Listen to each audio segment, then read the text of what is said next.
So I'm just gonna jump straight into it. So this story happened back when I was in university. I decided to try out for this pageant, and how we would do it is you would enter online.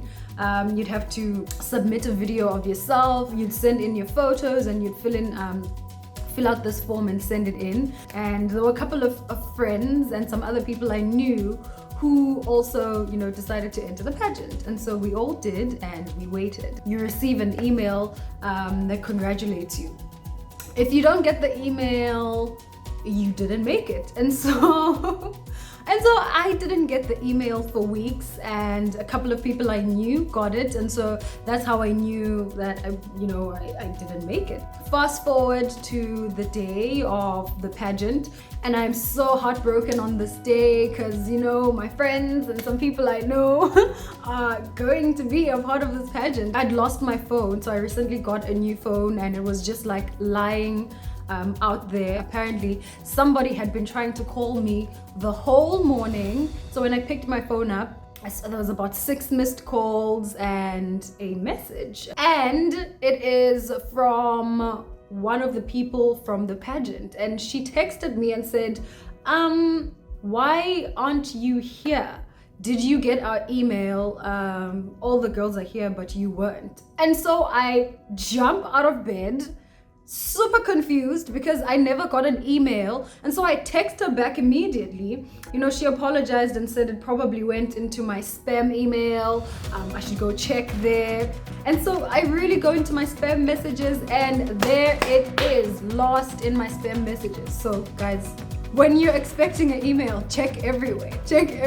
I run to my sister, and you guys, I'm not even kidding you. I had the worst braids that I had on for about a month, and so now they were starting to fall off. A bad hair day. I did not have any makeup on. I did not have any clothes because I didn't prepare for this. I was told I thought I didn't make it, and so my sister tried to grab as much clothing items for her wardrobe as much as she could, and we jumped into this cab, started doing some thing that looked like makeup that wasn't at the back of this cab, and we got there, went in there with my horrible clothes, my horrible makeup, my horrible hair. I ran past the girls straight into the room, and they were like, okay, quickly change into your swimwear. You're just gonna do the walk. When you're done with the walk, come back in and we'll do the interview. I did the walk, I was done. I went and put on my clothes and went for the interview. And yeah, that was it. And so now we were all seated waiting to hear who won. Can I tell you that I won that pageant that day, and I was mind blown, and so was everyone else, because they literally saw me running, sweating into the place, looking like a hot mess. Nothing about me screamed that this girl is here to compete. And so I won. And you might be wondering why I'm telling you this story. And it's simple. I think there's so many morals to the story and so many things that we can take away from it. The first thing that I learned from the story, and that I think you could learn too, is that when something is meant for you, it is meant for you. It will never miss you. It doesn't matter what circumstances happen. If it's for you, it's for you. And the second thing that I learned from the story is never to give up, ever, until the last minute.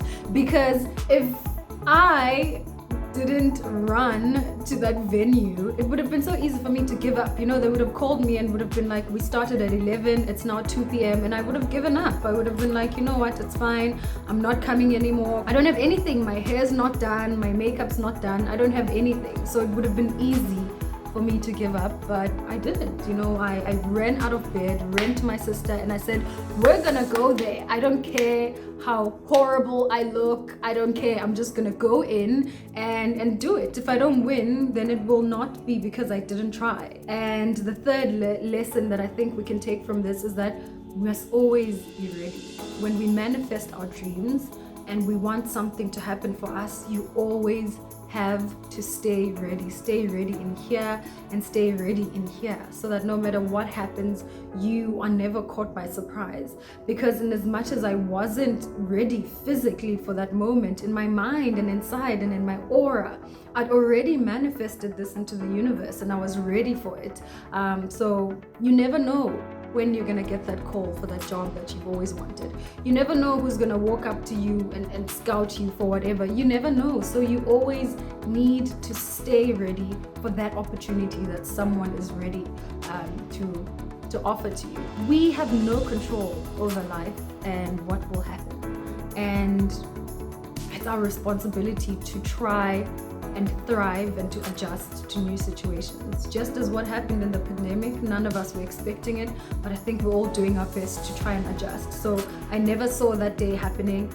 I had to quickly adjust to what the circumstances were at that moment. So it might seem like a silly little story, but there's just so much that we can learn from it and that we can learn about life. And I hope that this story helped you, want to achieve whatever it is that you want to achieve, whether big or small. It's your accomplishment, it's your achievement. Tell me, what is your life-defining moment? There's so many things that happen in our lives, but what's the one story that has taught you so much about yourself and that you look back and listen to that story and realize that you could have learned so much from it?